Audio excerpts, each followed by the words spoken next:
Hello friends, divine lights association team के press information bureau segment में आप सभी का हार्दिक स्वागत है। दोस्तों, प्रेस इंफॉर्मेशन ब्यूरो सेगमेंट में आज हम बात करेंगे जनरल स्टडीज 2 के 3 टॉपिक्स के बारे में। देखो, सबसे पहला टॉपिक आपका आएगा उच्च न्यायालय की आधिकारिक भाषा। दोस्तों, ये टॉपिक पहली बात आया क्यों, ये मामला यहाँ आया क्यों, आना नहीं चाहिए, क्योंकि संविधान के जरिए इसका समाधान बहुत पहले ही हो जाना चाहिए था। तो ये मामला आया क्यों, इसके संदर्भ के लिए हमको चलना पड़ेगा हरियाणा। ऐसा हुआ कि हरियाणा में सरकार के द्वारा राजभाषा संशोधन अधिनियम 2020 बनाया गया। ठीक, उस राजभाषा संशोधन अधिनियम में लिखा है कि जो हरियाणा का उच्च न्यायालय होगा वहां पर कामकाज की भाषा हिंदी होगी।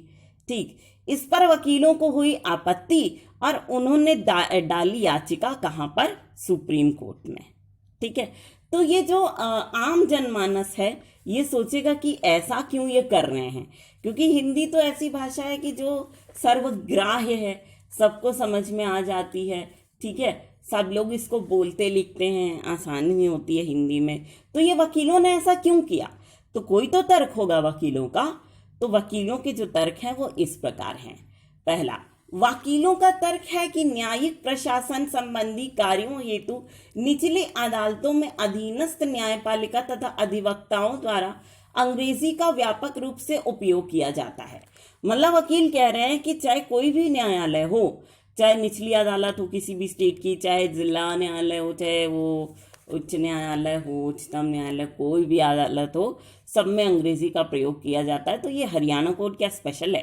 दूसरा, हिंदी को प्रयोग की एकमात्र भाषा के रूप में लागू करने से हिंदी में धारा प्रवाह रूप से सक्षम व अकुशल वकीलों के मध्य अनुचित वर्गीकरण हो जाएगा। इसका मतलब ये है कि वकील कह रहे हैं कि कुछ कुछ वकील होते हैं जो हिंदी में अपनी बात को कन्वे कर ले जाते हैं, और कुछ कुछ ऐसे होते हैं जो हिंदी में अपनी बात को कन्वे ही नहीं कर पाते। तो अगर ऐसे वकील हैं जो हिंदी में अपनी बात को कन्वे नहीं कर पा रहे हैं लेकिन उनका केस सही है, सॉलिड है, तो वो अपना केस ऐसे भी नहीं जीत पाएंगे, क्योंकि अपनी वो मैसेज तो कन्वे कर नहीं पा रहे हैं किसी जज को। ठीक है, तो ये एक तर्क है। तीसरा है, इनका कहना है कि यह संशोधन समानता, गरिमा और आजीविका वृत्ति अपनाने के मूल अधिकार का उल्लंघन करता है। फिर से सुनिए, इनका कहना है कि यह संशोधन समानता, गरिमा और आजीविका वृत्ति अपनाने के मूल अधिकार का उल्लंघन करता है। मतलब कि सीधी सीधी बात है, ये कह रहे हैं कि हमारे पेट पे लात मत मारिए, जो हमारा आजीविका का साधन है, हमारी तर्क कुशलता, वो छीनी जा रही है। ठीक है, ऐसे तो कोई भी नागरिक है वो समझ जाएगा कि ये हमारा केस जो है हमें जिता रहा है या नहीं जिता रहा है। ठीक है, तो हम नागरिक के साथ चालाकी नहीं कर सकते और उनसे कह भी नहीं सकते नहीं हम अपने आपको केस जिता रहे हैं या कुछ भी, है ना। लेकिन अगर हिंदी में प्रयोग होगा इसका, मतलब कामकाज होगा, तो नागरिक तो कह सकते हैं कि भाई पहले तो चलो कुछ दिनों तक ऐसा होगा कि नहीं कह पाएंगे, लेकिन भाई हर किसी को समझ में आता है, हर कोई ऐसा कह सकता है। कोई तो ऐसा चतुर निकल आएगा जो कहेगा नहीं जी, केस लड़ो पहले, और अगर आप जीतोगे तो हम आपको आपकी जो फीस है दे देंगे, लेकिन हमको पहले केस तो जितवाओ, हमारा पूरा काम तो करो, तभी तो बटुए में से पैसा देंगे हम। तो अगर ऐसा कोई आ गया इंसान, तब तो बट्ठा बैठ गया इनका। ठीक है, तो वो यही कह रहे हैं, अगर ऐसे तो हमारा जो आजीविका का साधन है वो तो चला जाएगा। ठीक है, समझ गए। अब देखो संविधान क्या कहता है भारत का, ये सुनिए, बड़ा अजीब लगेगा आपको सुन करके। पहला, भारत के संविधान का अनुच्छेद 348 एक प्रावधान करता है कि संसद के विधि द्वारा अन्यथा उपबंध ना करने तक उच्चतम न्यायालय तथा प्रत्येक उच्च न्यायालय में सभी कार्यवाही अंग्रेजी भाषा में होगी। देखो, संसद का एक लीगल कॉन्ट्रैक्ट जब तक नहीं बनेगा, कानून नहीं बनेगा किसी उच्च न्यायालय के साथ, तब तक वहां पे अंग्रेजी भाषा में काम अनिवार्य होगा। ये संविधान का 348A अनुच्छेद कह रहा है, 348(1). ठीक। दूसरा, अनुच्छेद 348(2) के अंतर्गत किसी राज्य का राज्यपाल राष्ट्रपति की पूर्ण सहमति से उच्च न्यायालय की कार्यवाहियों में हिंदी भाषा अथवा राज्य के शासकीय प्रयोजनों के लिए प्रयोग की जाने वाली किसी अन्य भाषा के प्रयोग को प्राधिकृत कर सकते हैं, बशर्ते ऐसे उच्च न्यायालय द्वारा दिए गए निर्णय, डिक्री, आदेश अंग्रेजी भाषा में होंगे। तो यहाँ पे ये बोला जा रहा है कि कोई भी उच्च न्यायालय हो, बात सही है, उसमें क्या करना पड़ेगा, राज्यपाल को राष्ट्रपति की पूर्ण सहमति से ही उच्च न्यायालय को ये अनुमति देनी होगी कि हाँ आप हिंदी में या किसी और भाषा में अगर काम करना चाहते हैं तो कर सकते हैं, ठीक है। लेकिन आपको अंग्रेजी भाषा में उस आदेश को ट्रांसलेट करवाना होगा जो आपने दिया है, या डिक्री है, निर्णय है, आदेश है, कुछ भी है, ठीक है। अब देखो तीसरा, राजभाषा अधिनियम 1963 की धारा 7 के अनुसार किसी राज्य का राज्यपाल राष्ट्रपति की पूर्ण सहमति से अंग्रेजी भाषा के अतिरिक्त हिंदी या राज्य की राजभाषा का प्रयोग करके उच्च न्यायालय द्वारा दिए गए किसी निर्णय, डिक्री या आदेश के प्रयोजनों के लिए प्राधिकृत कर सकते हैं। अंग्रेजी भाषा से भिन्न ऐसी किसी भी भाषा में दिए गए किसी निर्णय, डिक्री या आदेश का अंग्रेजी भाषा में भी अनुवाद जारी किया जाएगा। यहाँ पे भी सेम बात कही जा रही है, ठीक है। बात वही है लेकिन अनुच्छेद अलग हो गया। क्या? राजभाषा अधिनियम 1963 हो गया और अनुच्छेद हो गया 7, ठीक है। इसमें भी सेम बात कही गई है, राज्यपाल वाली, सेम, कोई अंतर नहीं है, ठीक। तो अब एक इसके बाद इंटरेस्टिंग एक फैक्ट है जो जान लीजिए आप। राजस्थान, उत्तर प्रदेश, मध्य प्रदेश और बिहार उच्च न्यायालयों की कार्यवाही में हिंदी के वैकल्पिक उपयोग का प्रावधान पहले ही किया जा चुका है। देखो ये 4 राज्य हैं, राजस्थान, उत्तर प्रदेश, मध्य प्रदेश और बिहार। इसमें पहले ही एक वैकल्पिक व्यवस्था की गई है जिसके तहत ये अपना काम हिंदी में कर सकती हैं ये उच्च न्यायालय, ठीक। अब मेंस का एक प्रश्न है, देखिए क्या है। हरियाणा के वकीलों ने हरियाणा की अदालतों में हिंदी को न्यायालय की आधिकारिक भाषा का दर्जा देने वाले सरकार के कानूनों का विरोध क्यों किया, चर्चा कीजिए, ठीक है। चलिए अब देखो दोस्तों, ये मामला तो यहाँ पे खत्म हो गया। दूसरा टॉपिक आया, पीएम केयर्स फंड सूचना के अधिकार के तहत सार्वजनिक प्राधिकरण नहीं है। देखिए ये मामला सामने आया, बहुत बड़ा मामला है। देखिए पीएम केयर्स फंड होता क्या है, आप सभी जानते हैं कि 28 मार्च 2020 को ये ट्रस्ट बना। किस लिए बना कि भाई प्रधानमंत्री जी देश को आह्वान कर रहे थे लॉकडाउन और जनता कर्फ्यू के बाद। लोगों ने सोचा कि भाई प्रधानमंत्री इस तरह से आह्वान कर रहे हैं देश को कोरोना के खिलाफ लड़ने के लिए, तो प्रधानमंत्री से नागरिकों ने सलाह मशवरा किया कि भाई ऐसा है, एक ट्रस्ट तो बनाना चाहिए जिसमें ऐसे लोग जो थोड़ा सा सही हैं, मतलब सक्षम हैं, तो वो ऐसे लोगों के लिए आगे आए जो कि मतलब गरीब हैं या किसी भी तरीके से परेशान हैं, बेघर हैं, ठीक है, ताकि उनके गुजर बसर के लिए सरकार के पास इतना पैसा तो हो कि सरकार वो कर सके। तो ऐसे लोगों को सफिशिएंट मदद पहुंचाने के उद्देश्य से सरकार ने नागरिकों को आह्वान किया कि ये पीएम केयर्स फंड में पैसे डालें। तो इस उद्देश्य से उन्होंने ये ट्रस्ट बनाया, ठीक। अब ये है कि ये ट्रस्ट सूचना के अधिकार के तहत नहीं आ रहा है, तो यहाँ पे सवाल खड़ा हो गया, ठीक। ये मामला कैसे आया, देखिए किसी ने क्या किया, आरटीआई में एक आवेदन दिया कि पीएम केयर्स के आंकड़े क्या क्या हैं, उसके रिगार्डिंग सूचना मांगी, पीएम केयर्स फंड के रिगार्डिंग, ठीक है।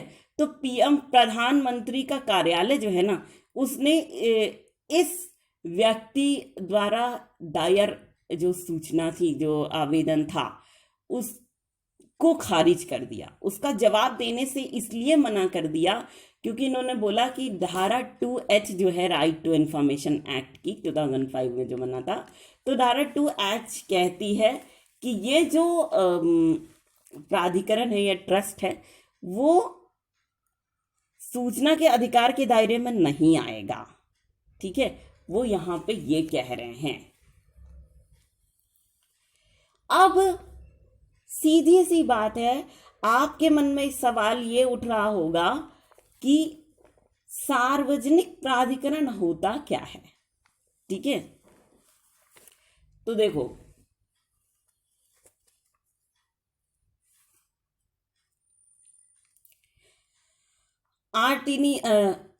आरटीआई अधिनियम की धारा 2H के अनुसार सार्वजनिक प्राधिकरण से तात्पर्य है, पहला, संविधान द्वारा या उसके अधीन बनाया गया कोई प्राधिकरण।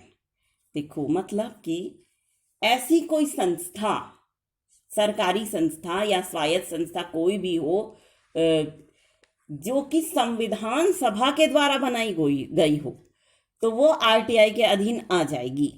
ठीक है, जैसे संसद हुआ, विधानसभा हुई। ठीक है, ऐसे ऐसे संस्था कोई भी हो वो आ जाएगी आरटीआई के अधीन। दूसरा, संसद द्वारा बनाए गए किसी अन्य कानून द्वारा बनाया गया प्राधिकरण। देखो अगर कोई संसद है ना, वो कानून बना के कोई संस्था बनाती है तो वो संस्था आरटीआई के दायरे में आ जाएगी, वो प्राधिकरण आरटीआई के दायरे में आ जाएगा। तीसरा, राज्य विधानमंडल द्वारा बनाए गए किसी अन्य कानून द्वारा उपयुक्त सरकार द्वारा जारी अधिसूचना या आदेश द्वारा स्थापित अथवा गठित किया गया कोई भी प्राधिकरण या निकाय अथवा स्वायत्त सरकारी संस्था। इसका मतलब सीधा सीधा, ये घुमा फिरा के लिखा हुआ है, लेकिन आप ये समझ लीजिए कि राज्य सरकार द्वारा चाहे कोई एजेंसी सरकारी बनाई गई हो, चाहे कोई इंडिपेंडेंट एजेंसी बनाई गई हो, ठीक, तो वो सारी की सारी जो संस्थाएं हैं वो आरटीआई के तहत आ जाएं। ठीक, चलिए अब ये तो आप समझ गया। ठीक है, अब यहाँ पे एक और लिखा हुआ है, हमने तो आपको वैसे बताया था कि पीएम केयर्स क्या है, लेकिन यहाँ पे एक और चीज़ है, अगर कोई जानकारी छूट रही हो तो हम आपके लिए पढ़ देते हैं। पीएम केयर्स फंड क्या है? तो पीएम केयर्स फंड 28 मार्च 2020 को किसी भी तरह की आपातकालीन या संकट की स्थिति जैसे कोविड-19 महामारी से निपटने के प्राथमिक उद्देश्य से बनाया गया था। यह एक लोक कल्याणकारी ट्रस्ट है। फंड का प्रशासक कौन है? फंड के प्रशासक कौन है? देखिए, फंड के जो अध्यक्ष हैं वो प्रधानमंत्री हैं। ठीक है, पीएम केयर्स फंड ट्रस्ट के अध्यक्ष प्रधानमंत्री हैं, और जो न्यासी हैं इस ट्रस्ट के कौन कौन है? रक्षा मंत्री, गृह मंत्री और वित्त मंत्री। कौन है? रक्षा मंत्री, गृह मंत्री, वित्त मंत्री। ठीक, अब देखो निगरानी की आवश्यकता, एक हेडिंग है, देखिए ध्यान से सुनिए। रिपोर्टों से पता चलता है कि पीएम केयर्स को पहले से ही 10,000 करोड़ से अधिक का अनुदान मिल चुका है। इस ट्रस्ट को इसके गठन से एक सप्ताह पहले ही बड़े कारपोरेट घरानों तथा प्रसिद्ध हस्तियों से दान के रूप में 6,500 करोड़ रुपए की विशाल राशि प्राप्त हुई है। ठीक, ये है रिपोर्ट के अनुसार, ये पता चला है, ये फैक्ट। ठीक, तो इस तरह से अगर हो रहा है तो इसको सूचना के अधिकार के अंतर्गत आना चाहिए। ये लोगों के द्वारा कहा भी जा रहा है। कुछ भाई कुछ पक्ष, ये कोई मामला होता है तो कुछ लोग पक्ष में होते हैं, कुछ विपक्ष में हैं, तो जो इसके विपक्ष में हैं उनका यही तर्क है कि अगर ऐसा फैक्ट सामने आ रहा है तो इसको सूचना के अधिकार के तहत आना ही चाहिए। ठीक है, अब सरकार का पक्ष क्या है इस मामले में? सरकार का तर्क है कि पीएम केयर्स व्यक्तियों और संगठनों के स्वैच्छिक अनुदान पर आधारित कोष है, इसलिए यह भारत के नियंत्रक और महालेखा परीक्षक द्वारा लेखा परीक्षण से मुक्त है।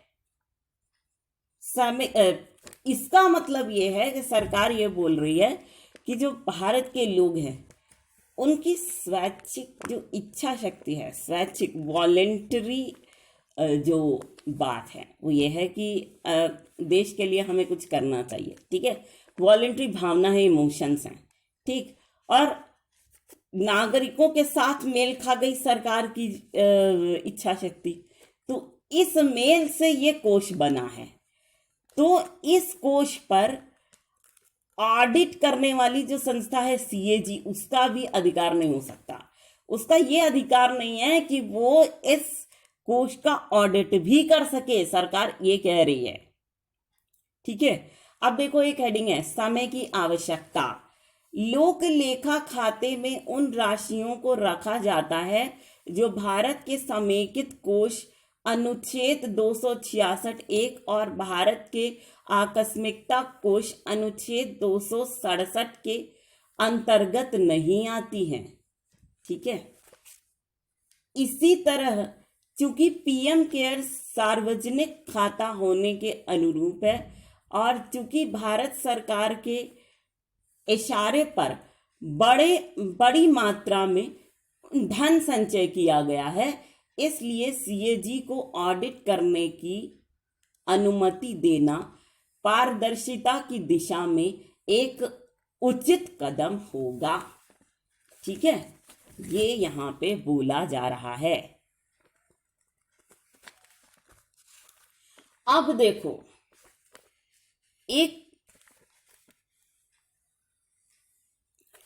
एक और हेडिंग है इसमें, वो ये है कि भारत का संविधान क्या कहता है।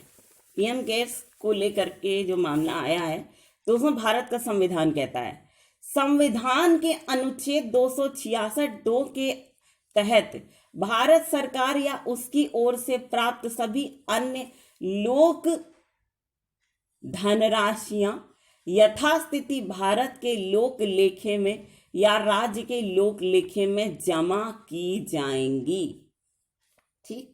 इसका मतलब है कि इसके लिए कोई फंड वगैरह बनाने की जरूरत नहीं है।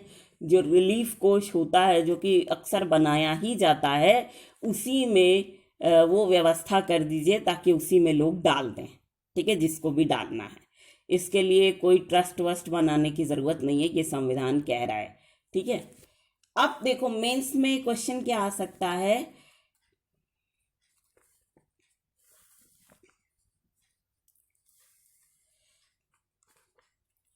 आरटीआई अधिनियम के दायरे में पीएम केयर्स फंड क्यों लाया जाना चाहिए, चर्चा कीजिए। ये क्वेश्चन आ सकता है मेंस में, ठीक है। अब देखो तीसरा मामला क्या है। तीसरा मामला है 23 अतिरिक्त गौण वन उपज वस्तुएं न्यूनतम समर्थन मूल्य की सूची में शामिल हुई, ठीक है। अब देखो हुआ क्या है यहाँ पे कि जो जनजातीय मामलों के मंत्री हैं केंद्र के, तो उन्होंने क्या किया है कि 23 और लघु वन उपज की वस्तुओं को शामिल कर लिया है न्यूनतम समर्थन मूल्य की सूची में, ठीक है। अब दोस्तों किस आधार पे शामिल किया इन्होंने इसको, किस आधार पे ये फैसला किया, ठीक है। 2013 में ये योजना शुरू की गई थी कि आदिवासियों के कल्याण के लिए कुछ किया जाए, क्योंकि आदिवासी सबसे ज़्यादा पिछड़े लोग हैं, उनके कल्याण के लिए हार्डली ही कोई सोचता है, ठीक है। तो इसलिए इसी उद्देश्य से केंद्र सरकार ने एक योजना बनाई थी 2013 में, और इसने बोला था कि जो भी इनकी लघु वन उपज होती हैं, ठीक है, जो गौण होती हैं, इतनी प्रमुख नहीं होती हैं, तो उनको भी और फसलों की तरह न्यूनतम समर्थन मूल्य की सूची में शामिल किया जाना चाहिए, ठीक है। इससे क्या होगा, राजस्व की प्राप्ति हमें तो होगी ही, लेकिन जो राशि बचेगी उससे आदिवासियों का कल्याण भी हो जाएगा और आदिवासियों के रोजगार को भी सुनिश्चित किया जा सकेगा, ठीक है। तो इसी उद्देश्य से क्या हुआ कि जो जनजातीय मामलों के मंत्री हैं केंद्र सरकार के, उन्होंने 23 गौण वन उपज वस्तुओं को शामिल किया, कहाँ पे, न्यूनतम समर्थन मूल्य की सूची में, ठीक है। तो पहले जो है ना, न्यूनतम समर्थन मूल्य की सूची में 50 वस्तुएं शामिल थी वन उपज वाली, ठीक है, लघु वनोपज की। ठीक, लेकिन अब जब 23 आ गई और वस्तुएं, तो कुल मिला के ऐसी वस्तुओं की, ऐसी लघु वन उपज वस्तुओं की संख्या कितनी हो गई है जो कि न्यूनतम समर्थन मूल्य की लिस्ट में शामिल है? उनकी संख्या हो गई है 73, 73। ठीक है, अब दोस्तों ये तो आपको पता चल गया कि ये क्या हो रहा है। ठीक, सीधी सीधी अब हम आपको कोई जानकारी, मतलब इसके रिलेटेड जो भी है सब वो हम पढ़ दे रहे हैं, क्योंकि इसमें अगर कुछ छूट जाता है तो आपको वो यहाँ से पता चल जाएगा। ठीक, जनजातीय मामलों के मंत्रालय ने न्यूनतम समर्थन मूल्य की सूची में 23 अतिरिक्त लघु वन उपज वस्तुओं को शामिल करने की घोषणा की है। इनमें वन तुलसी के बीज, वन जीरा, मशरूम, काले चावल, जौहर चावल आदि को शामिल किया गया है। ठीक है, महत्व, जनजातीय मामलों के मंत्रालय ने न्यूनतम समर्थन मूल्य के जरिए लघु वनोपज मदों के विकास तथा लघु वनोपज मूल्य श्रृंखला के लिए तंत्र नामक केंद्रीय प्रायोजित योजना के तहत उनके न्यूनतम समर्थन मूल्य के अनुबंध की घोषणा की है। इसके लघु वन उपज के अंतर्गत कवरेज की गई वनों की संख्या 50 से बढ़कर 73 हो गई है। यह निर्णय कोविड-19 महामारी के कारण देश में व्याप्त असाधारण और बेहद कठिन परिस्थितियों में जनजातीय गौण वन उपज संग्रहकर्ताओं को बेहद जरूरी सहायता उपलब्ध कराने हेतु लिया गया है। ठीक, समझ गए? चलो, अब दोस्तों सीधी सी बात है कि जो जानकारी है वो आप लोग समझ गए हैं, लेकिन एक चीज और आती है। जो ये योजना लागू की गई 2013 में, तो उसके कुछ उद्देश्य भी तो होंगे जो कि आपको पता होने चाहिए। तो वो उद्देश्य क्या है पहले ये समझ लीजिए। ठीक है, बाकी तो जो हमने जानकारी पढ़ी उसमें कुछ ऐसी जो वन उपज वाली बात है वो याद रखिएगा कि ये 50 से बढ़कर के 73 हो गई हैं। ठीक है, ये लिखा है वो तो ऐसे ही आप समझ लीजिए कि घुमा फिरा के नोट्स में लिख दिया गया है, लेकिन ये इसका मतलब हुआ। ठीक है, चलिए, पहला उद्देश्य है जनजातीय समुदायों को जंगल से एकत्रित उपज के लिए उचित पारिश्रमिक मूल्य तथा वैकल्पिक रोजगार सुनिश्चित कराना। एक उद्देश्य तो ये है। ठीक है, फिर से सुनिए, जनजातीय समुदायों को जंगल से एकत्रित उपज के लिए उचित पारिश्रमिक मूल्य तथा वैकल्पिक रोजगार सुनिश्चित कराना। दूसरा है संसाधन के आधार की स्थिरता सुनिश्चित करते हुए वनवासियों द्वारा संग्रहण, प्राथमिक संस्करण, भंडारण, पैकेजिंग, परिवहन आदि के प्रयासों के लिए उचित मौद्रिक मूल्य सुनिश्चित करने हेतु एक प्रणाली स्थापित करना। फिर से सुन लीजिए, संसाधन आधार की स्थिरता सुनिश्चित करते हुए वनवासियों द्वारा संग्रहण, प्राथमिक संस्करण, भंडारण, पैकेजिंग, परिवहन आदि के प्रयासों के लिए उचित मौद्रिक मूल्य सुनिश्चित करने हेतु एक प्रणाली स्थापित करना। और तीसरा क्या है? तीसरा देखो उद्देश्य यह है कि उत्पादों की बिक्री से होने वाले राजस्व में से लागत काटकर जो राशि बचती है उस राशि पर आदिवासियों का अधिकार सुनिश्चित कराना। ठीक है, ये है योजना का उद्देश्य। ठीक, अब कार्यान्वयन कैसे होगा ये आप देखिए ध्यान से। इसमें पहला लिखा हुआ है न्यूनतम समर्थन मूल्य पर लागू वन की उपज खरीदने का दायित्व राज्य द्वारा नामित एजेंसियों के कंधों पर होगा। जिसको राज्य सरकार कहेगी वही एजेंसी इन वस्तुओं को न्यूनतम समर्थन मूल्य की दर पे खरीद पाएगी। दूसरा, बाजार मूल्य को निर्धारित करने में बाजार अभिकर्ताओं की सेवाओं का लाभ उठाया जाएगा। ठीक है, इसका मतलब है कि बाजार के जब मूल्य हम निर्धारित करेंगे तो ऐसे लोग जो बाजार से जुड़े हुए हैं, सेवा कर रहे हैं, काम कर रहे हैं बाजार में, उनका लाभ लिया जाएगा। ठीक है, नेक्स्ट, योजना के कार्यान्वयन और निगरानी के लिए जनजातीय मंत्रालय नोडल मंत्रालय होगा। इसका मतलब है कि जनजातीय मामले के जो मंत्री होंगे उनको ही ये अधिकार होगा कि वो इसकी घोषणा करें, और मंत्रालय नोडल मंत्रालय नहीं है।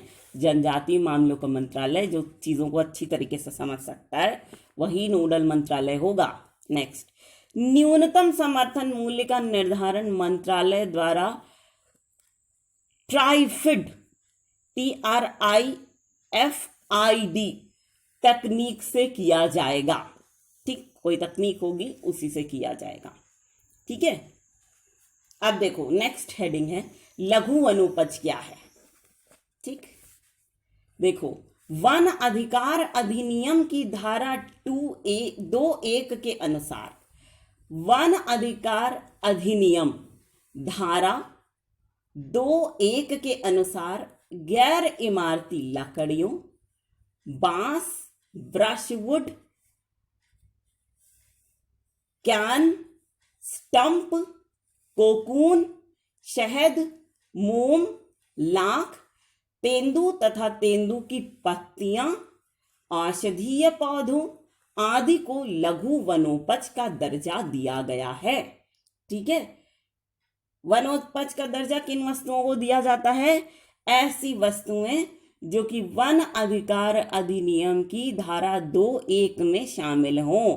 ठीक है, इसमें अभी तक कौन सी वस्तुओं को बताया गया है कि जैसे गैर इमारती लकड़ियां हुई, बांस हुआ, ब्रशवुड हुआ, कैन हुआ, स्टंप हुआ, कोकून हुआ, शहद, मोम, लाख, तेंदू की पत्तियां, औषधीय पौधे, ये सब। ठीक है, ये सब लघु वनोपज हैं जिन्हें शामिल किया गया है। तो दोस्तों इस तरह से हमारा प्रेस इंफॉर्मेशन ब्यूरो का ये सेगमेंट यहीं पर समाप्त होता है। लेकिन फ्रेंड्स, हम आपसे एक रिक्वेस्ट जरूर करेंगे कि आप सभी लोग इस सेगमेंट को दिल खोल करके एंजॉय कीजिए और साथ ही इसे उन लोगों तक जरूर से जरूर पहुंचाने की पूरी कोशिश कीजिएगा।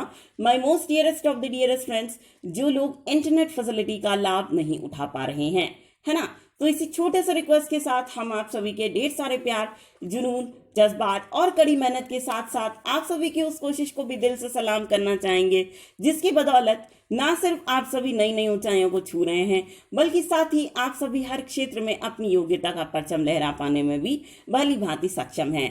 तो दोस्तों इसी बात के साथ और इसी गर्व की भावना को अपने मन में संजोए हुए एक बार फिर पूरी डिवाइन लाइट्स एसोसिएशन टीम की ओर से हम आप सभी को कहना चाहेंगे दिल से प्यार भरा नमस्कार।